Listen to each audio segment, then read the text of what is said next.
J'accueille Mariam Pougetou. Invitée à s'exprimer devant cette commission d'enquête sur le Covid et les jeunes, la vice-présidente de l'UNEF présente ses arguments. Sur les questions sociales, tout d'abord, on relève quand même une augmentation de la précarité étudiante. Mais au moment de passer aux questions, Attendez, bougez pas, je vais vous donner la parole. un député Les Républicains demande un rappel au règlement. Madame la Présidente, nous faisons le constat avec regret qu'un syndicat étudiant auditionné a fait le choix d'enfreindre le principe même de laïcité auquel doit s'astreindre notre Assemblée.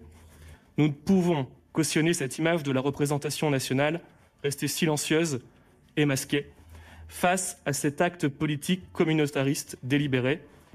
Représentant la majorité, la présidente de la commission lui répond. Merci. Alors vous allez me faire le plaisir d'entendre ma réponse. Aucune règle n'interdit le port de signes religieux dans le cadre de nos travaux pour les personnes auditionnées. Non, mais laissez-moi finir, je vous ai écouté jusqu'au bout. La seule règle prévue par notre instruction générale du bureau s'applique aux députés dans l'hémicycle. Mais les élus de droite ont pris leur décision. Vous avez le droit de ne pas voir le symbole qu'il y a derrière. Nous le voyons, c'est pour ça que nous partons. Bientôt suivi par une élue de La République En Marche. Le port du hijab dans le cadre de nos travaux est incompatible à la fois avec les valeurs qui sont les miennes concernant les relations entre les hommes et les femmes et avec l'idée que je me fais de notre institution, de la laïcité et des valeurs républicaines dont elle doit continuer à être le temple et le cœur battant. Je vous remercie. Issue des mêmes rangs que sa collègue, la présidente de la commission semble agacée. Nous ne laisserons pas ce faux débat autour du voile rentrer dans cette commission qui est censée travailler sur l'avenir et sur le présent de la jeunesse dans une situation très compliquée. Donc on vous remercie de quitter la salle. La principale intéressée reprendra la parole quelques minutes plus tard, sans faire de commentaires. Parce que je pense qu'on peut parler de décrochage scolaire pour certains jeunes. Mariam Pougetou est habituée aux polémiques sur son voile. En 2018, il avait été dénoncé au sein même du gouvernement. Moi, ça m'interpelle parce que l'UNEF, qui est censé être un syndicat étudiant de gauche, laïque, progressiste, féministe, choisit comme porte-parole quelqu'un qui, manifestement, décide d'amener dans le débat public, donc dans le débat politique, la question religieuse. À l'époque, la jeune femme avait défendu sa liberté. On voit mon voile comme un symbole de soumission, alors que je l'ai mis par choix.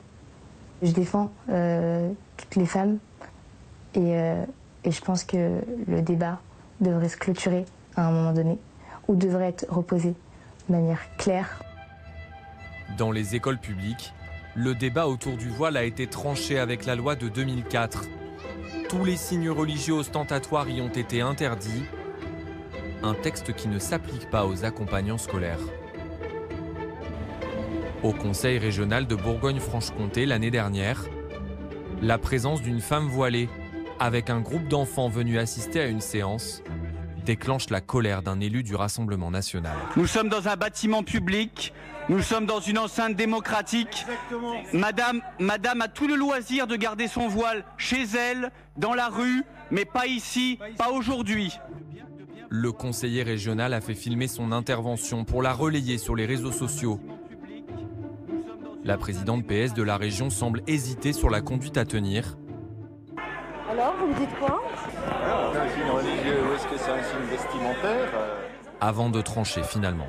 Notre règlement intérieur, il dit que nous pouvons interdire l'accès à une personne dont le comportement est susceptible de troubler le déroulement de la séance. Il n'y a aucune raison que cette personne sorte. En France, seuls les fonctionnaires ont un devoir de neutralité et le voile n'est pas interdit dans l'espace public. Une loi de 2010 a posé une limite, le voile intégral, totalement proscrit.